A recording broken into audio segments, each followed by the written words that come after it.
Welcome back to Askewed Reviews.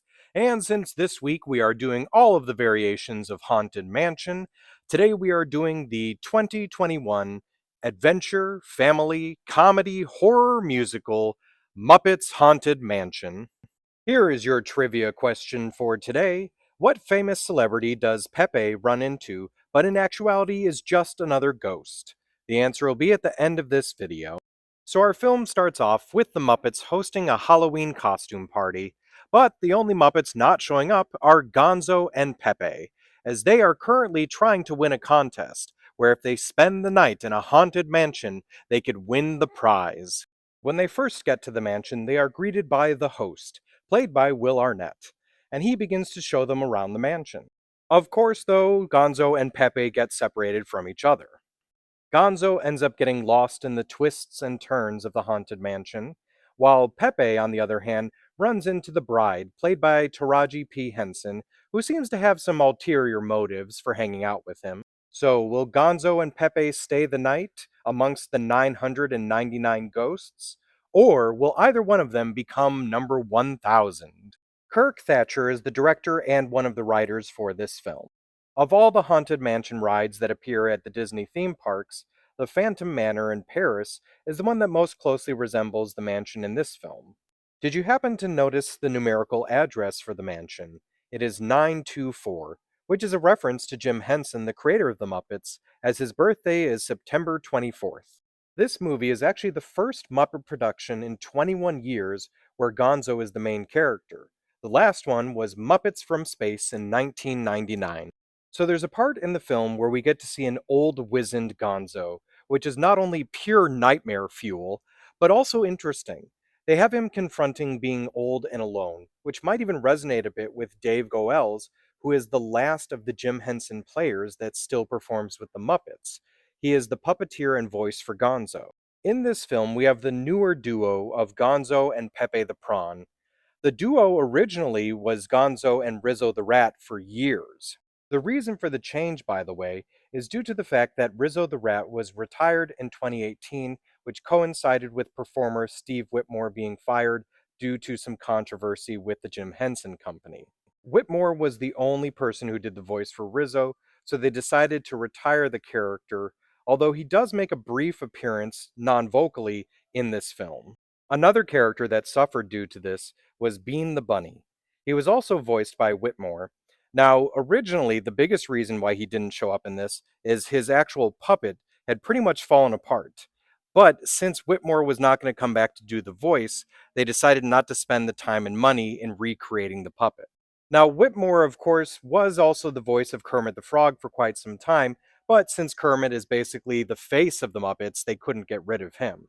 In fact, Whitmore took over in 1990 when Jim Henson passed away, and continued to do the voice up until Matt Vogel took over.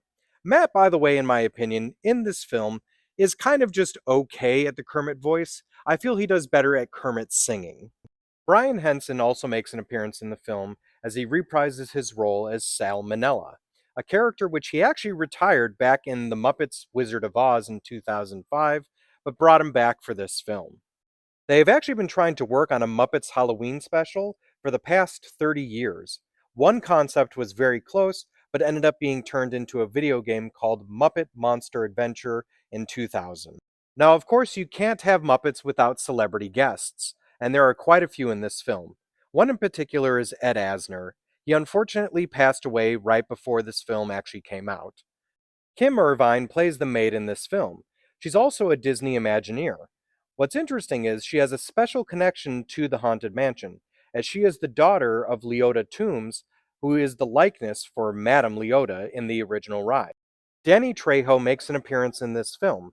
This is actually his fifth time working with the Muppets. He was originally in a scene in The Muppets 2011, but that got cut from the movie. He then had a much more prominent role in Muppets Most Wanted in 2014. He appeared on the television series Muppets Now in a segment with the Swedish Chef, and he was also part of the Muppets Take the Bowl, which was a live stage show at the Hollywood Bowl. Will Arnett appears as the host at the beginning of the film and as the Great MacGuffin near the end. The reason why he is called MacGuffin is a MacGuffin is an object or device used in fiction to advance a plot or a character's motivation, though not in itself having a particular significance. The use of a MacGuffin was something popularized by Alfred Hitchcock. There are quite a few references in this film.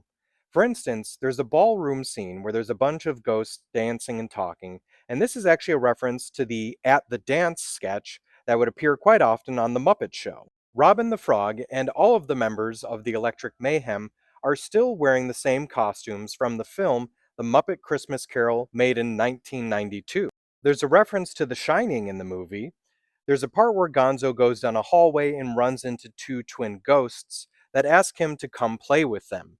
So it's a definite reference to the twins from the same film. And of course, there are tons of references to the actual Haunted Mansion theme park ride. For instance, all of the busts that appear singing.